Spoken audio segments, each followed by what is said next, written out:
क्या आपको भी इंग्लिश बोलने में दिक्कत आती है? मेरे इस वीडियो के थ्रू आप इंग्लिश में बात ही नहीं बल्कि इंग्लिश को समझना भी शुरू कर देंगे।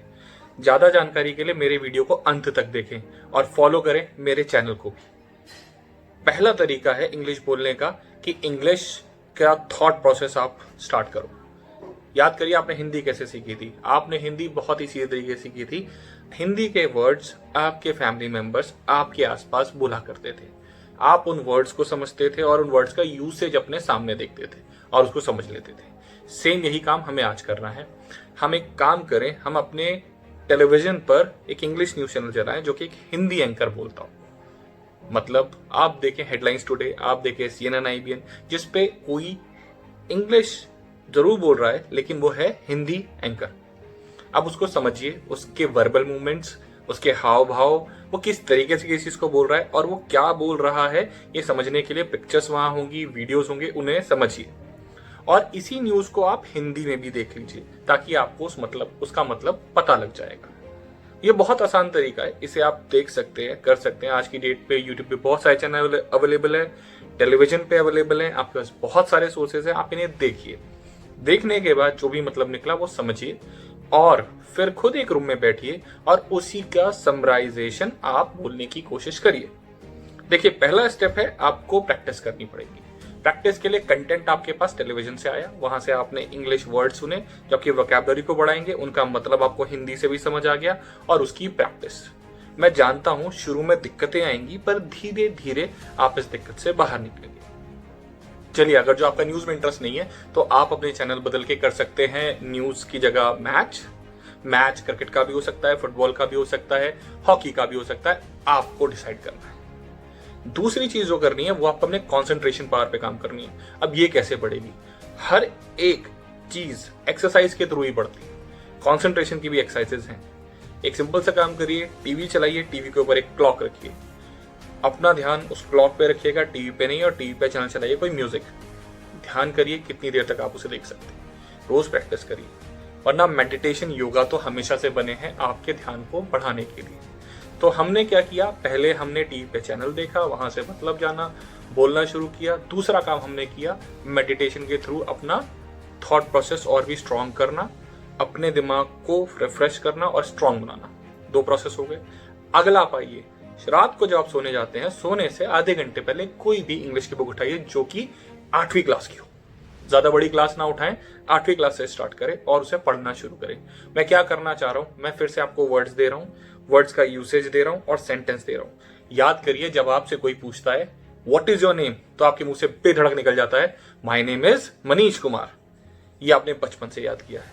कहीं कहीं आपने सुन लिया आई एम, कहीं आपने सुन लिया माई सेल्फ, आप वही बोलने लगे।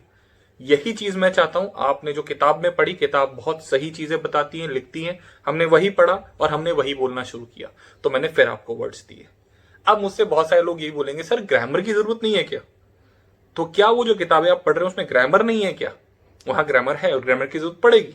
लेकिन सबसे पहला काम क्या है, आपके अंदर के हेजिटेशन को निकालना। और दूसरा सबसे इंपॉर्टेंट काम क्या है, वो है वर्ड्स, सेंटेंस, फ्रेमिंग, ये देना।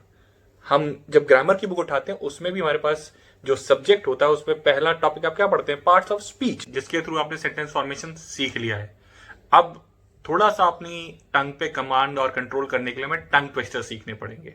ये बहुत सारे अवेलेबल है, आप गूगल कर लीजिए, आप जो भी सर्च इंजन यूज करते हैं यूज कर लीजिए, आपको टंग ट्विस्टर्स मिल जाएंगे। टंग ट्विस्टर्स आपकी फ्लुएंसी पे काम करेंगे। अच्छा, एक चीज और है, फ्लुएंसी का मतलब कभी भी जल्दी जल्दी बोलना नहीं होता, बल्कि फ्लुएंसी का मतलब होता है कि कांस्टेंट पेस पे आप बोले जिसपे सामने वाले को समझ आए। कम्युनिकेशन का पहला चैप्टर ये हमेशा बताता है, जब आपकी बात किसी और को समझ में आए और किसी और की बात आपको, तब कम्युनिकेशन है जिसमें आप उससे फीडबैक दे पाते हैं। तो इंग्लिश भी तभी अच्छी होगी जब आप किसी की इंग्लिश समझ पाए और कोई आपकी इंग्लिश समझ पाए। तो that will be a good and better communication thing. So आपको पहले क्या करना है, एक पेस सेटअप करनी है अपने लिए। आप आराम से बोले। ज्यादातर अमेरिकन या फिर ज्यादातर ऑस्ट्रेलियन को मैंने भी देखा है, काफी आराम से बोलते हैं, काफी आराम से सुनते हैं और बड़े आराम से उसका जवाब देते हैं। ऐसे ही आप भी करिए, आराम से बोलिए, कोई जल्दबाजी नहीं। जो जल्दी बोल लेता है कोई जरूरी नहीं कि उसका कम्युनिकेशन बहुत अच्छा है। आप आराम से बोलिए, वर्ड्स का सिलेक्शन करिए। पहले आप आसान वर्ड्स पकड़िए, थोड़े हार्ड वर्ड्स, उसके धीरे धीरे आपकी वैकैब बढ़ेगी। याद है ना, मैंने आपसे कहा था रात को किताब पढ़नी है, तो जब आप धीरे धीरे 8 क्लास के लेवल से ऊपर बढ़ें, अपना लेवल बढ़ाएं, अगर जो आप मेरी इन एक्सरसाइजेस को सिर्फ 30 डेज दे देते हैं, मैं शर्त लगाता हूं आप इंग्लिश बोलने लग जाएंगे। लेकिन इंग्लिश यूज कहां करेंगे? तो आपको एक ग्रुप भी ढूंढना पड़ेगा जहां पर आप इसको बोल पाए। तो आजकल बहुत सारे ऐप बन चुके हैं ऑनलाइन, आप उस पर यूज कर सकते हैं, अपने चैट्स में यूज करते हैं, फेसबुक पे यूज करते हैं। कोशिश करिए ज्यादा आप इंग्लिश में लिख के।